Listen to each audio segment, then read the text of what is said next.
You're watching World Inside. This week we bring our special series of interviews, Women on Top. Today's episode follows Tan Yuan Yuan. Born in Shanghai and admitted to Shanghai Ballet Dance School at the age of 11, Tan is a legend of the ballet world. She is the only Asian chief executive of the San Francisco Ballet and one of its most prominent lead actors in the dance troupe. She won the Lifetime Achievement Award by the American Dance magazine and was honored the Asian heroine on the cover of Times at the age of 26.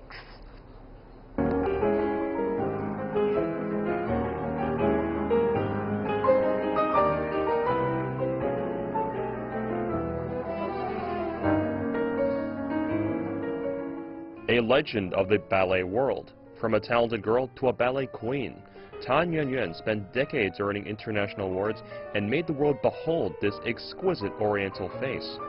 At the age of 11, Tan Yuan Yuan was admitted to the Shanghai Ballet Dance School.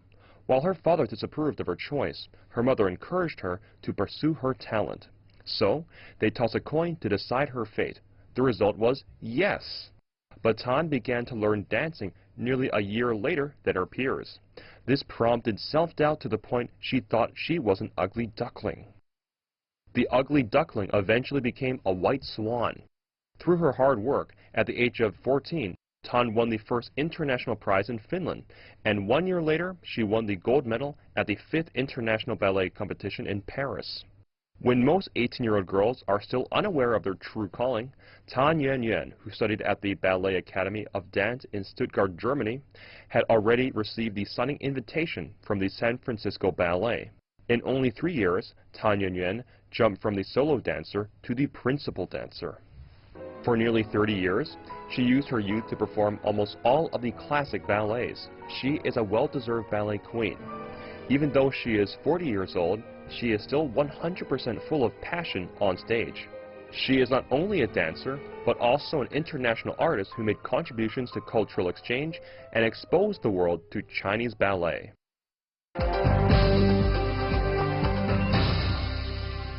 "20 years on the stage. For anyone doing anything for 20 years, it's respectful, not to mention ballet dancing. At the beginning, I don't think it's possible because usually we, as a ballet dancer, due to the injuries and then workload, we have a lot of unexpected things happen in life as well. So sometimes we retire at the age of 30, 35. I extend my career by pretty far as a dancer.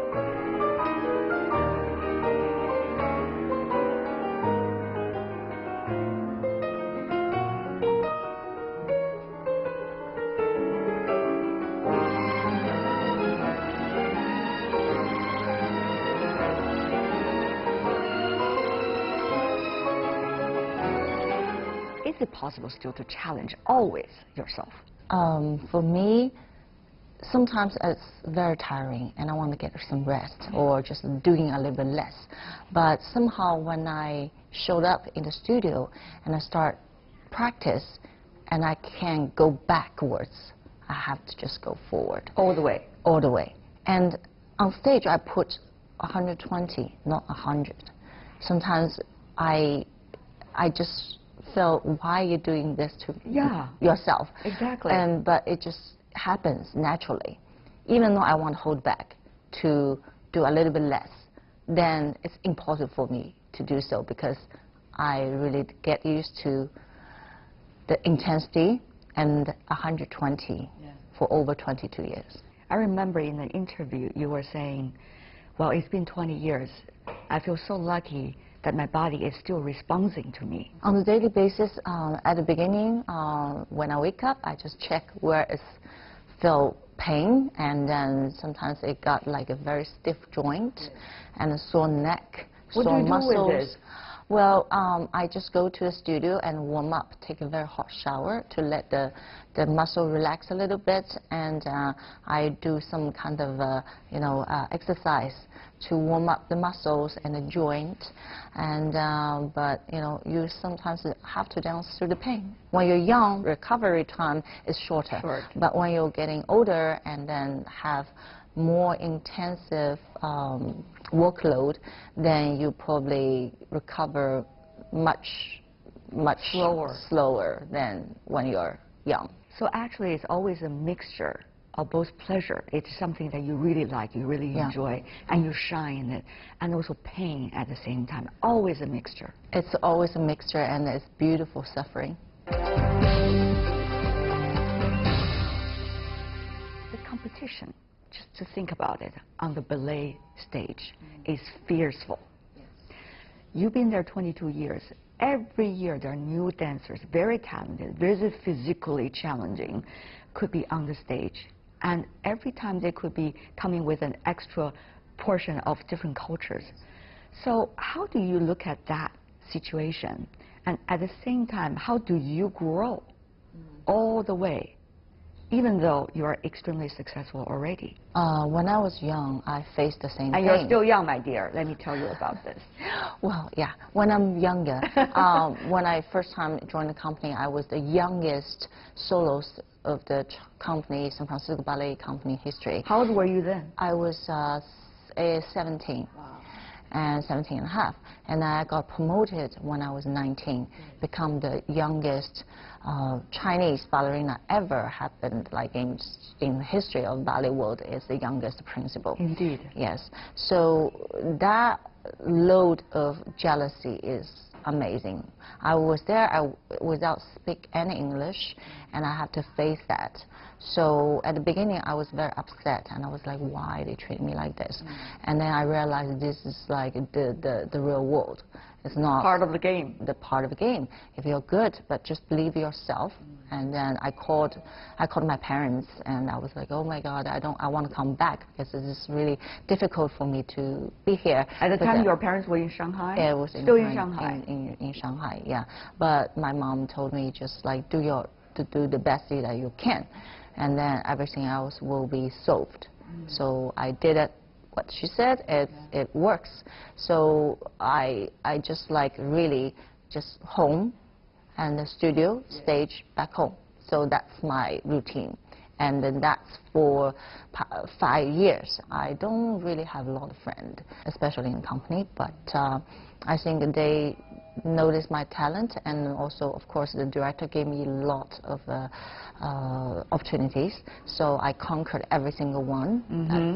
I showed it to them. And showed on stage. That's the most, in Chinese say, 牛, right? Yeah. It's the most, it worked out. So I think I believe in my ability. And with all the competition, and I see I've been through, and I see now all the young dancers wanted to become a star.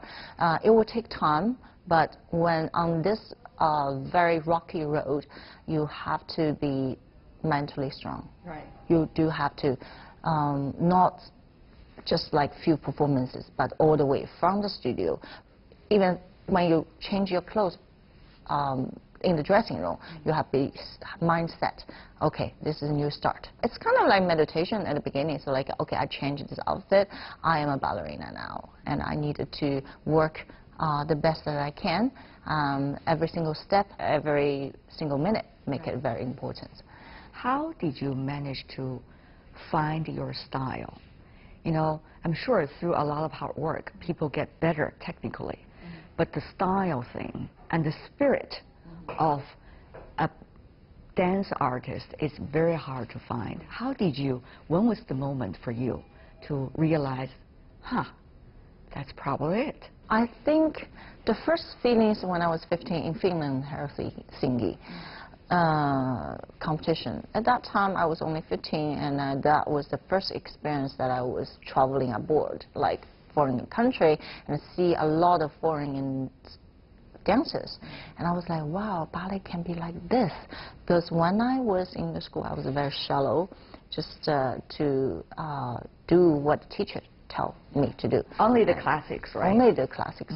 A little bit of contemporary, but I wouldn't say it's contemporary, just like not wearing tutus. I see. So it's not like a really like use your body to tell the story. I'm just like a copycat to copy what is right. I think is the right thing to do, or the teacher thinks is the right thing for me to do. So I don't have a personality when I'm dancing. Then I saw a lot of dancers are older than me, and then I was like, wow, there's something really interesting. Why I cannot do this? Why, what they are thinking when they're dancing? So I was just like very curious about it. Then I won the silver medal at the first competition. I was 15. I was like, oh, okay, that's good. But when I was doing the performance, I already finished the competition, just a performance. Then I relaxed.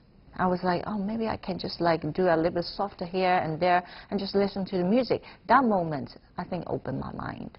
After that, here we go. Like Yuan Yuan. Yeah. After that, I just like really still training with the teacher and in the school. Then I think really opened my eyes is when I was in Germany studying, and I was in San Francisco, because I see a lot of things, like different things that I did not learn in the school.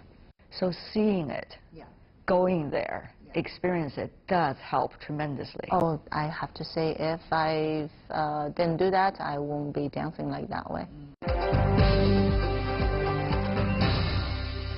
And you were saying earlier in another interview that when you are doing your characters on the stage, you know that you have become them, but you are not imitating them. Yes. How is that possible?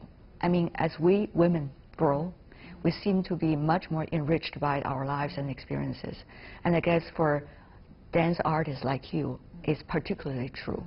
So how did that happen? Can you help us to understand Put that? yourself into this role and then just think how this character are thinking. For example, I did this like amazing piece called The Little Mermaid. Hans Christian himself is the mermaid because he has so much pain in him, and that's why he wrote in the book saying that her voice is taken away, because that's what she have now is the human lake instead of a beautiful tail.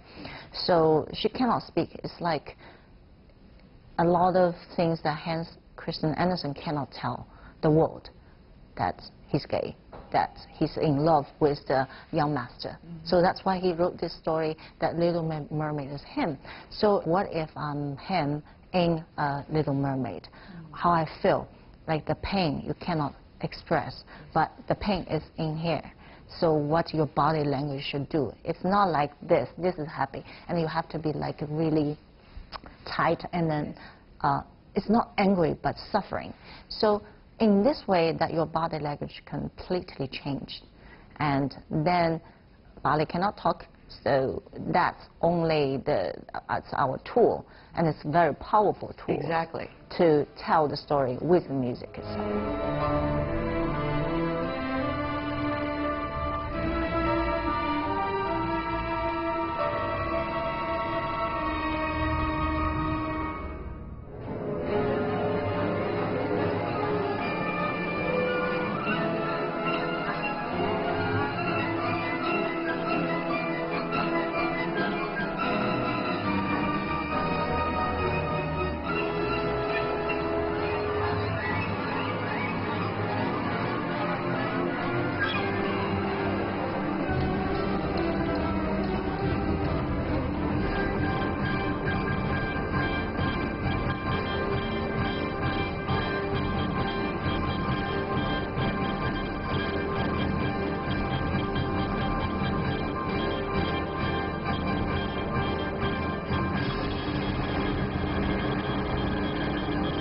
I wish Hans Christian Andersen got the chance to be able to see your performance. I'm sure he will be dazzled.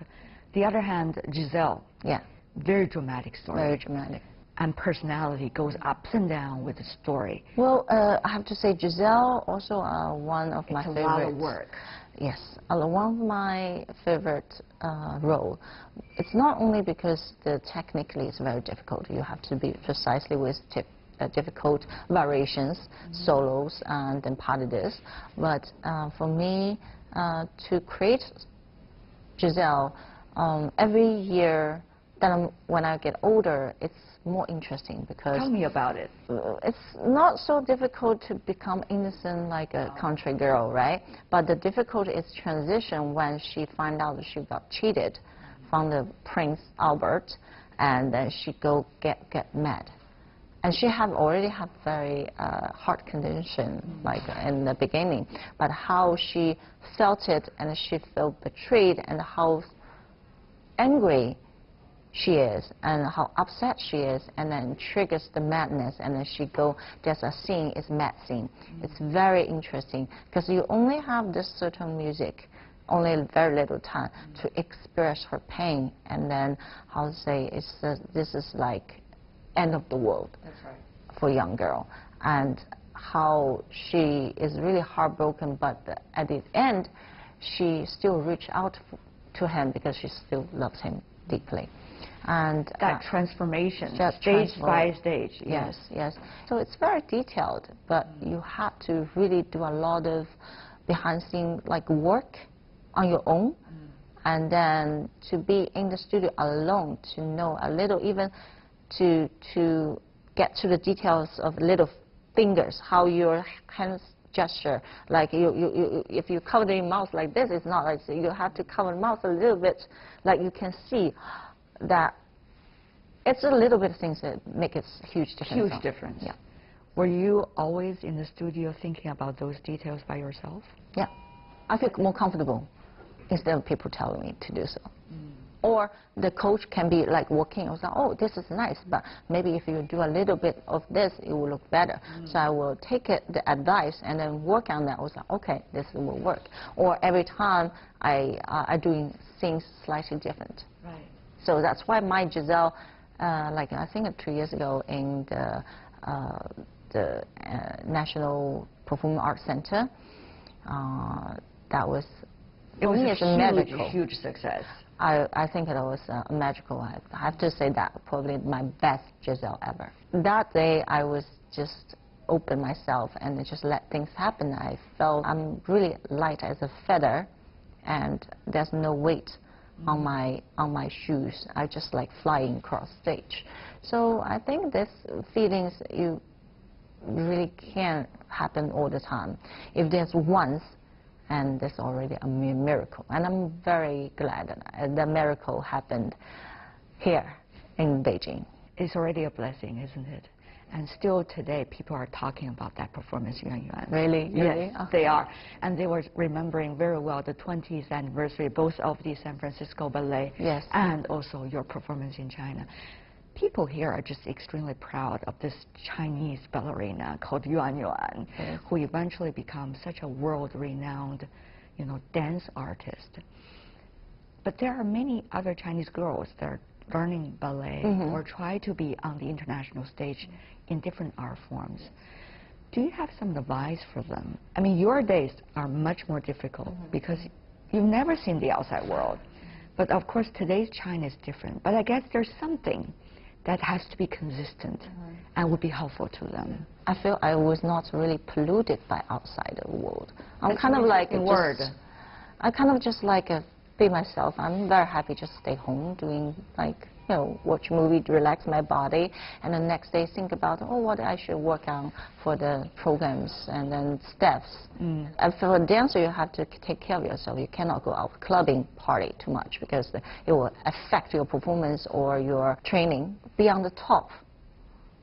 As a dancer or artist, you're like a monk. Life is short, as they always say. Particularly when you are extremely good in your profession. But at the same time, be able to relax yourself, to make it open. It's another thing. So that's a balance that I was thinking about every day, but I guess for you will be even more. Yes, yes. You're absolutely right, what you said. And then also, earlier you talked about the competition. Yeah, I mean, because we're always in this intensive, art form. Absolutely. And with the age, we grow in age, and then the body probably not recover as fast and can be too active as before. But what you can do is you don't compete with don't compete with the others. They're individual, they're different. And what you can compete is yourself. Absolutely, 100%. Such a pleasure, Yuan Yuan, Thank to have you. you here. I'm on so the glad program. to be here. Thank My you so honor. much. All the Thank you. best, my dear. Thank you very much.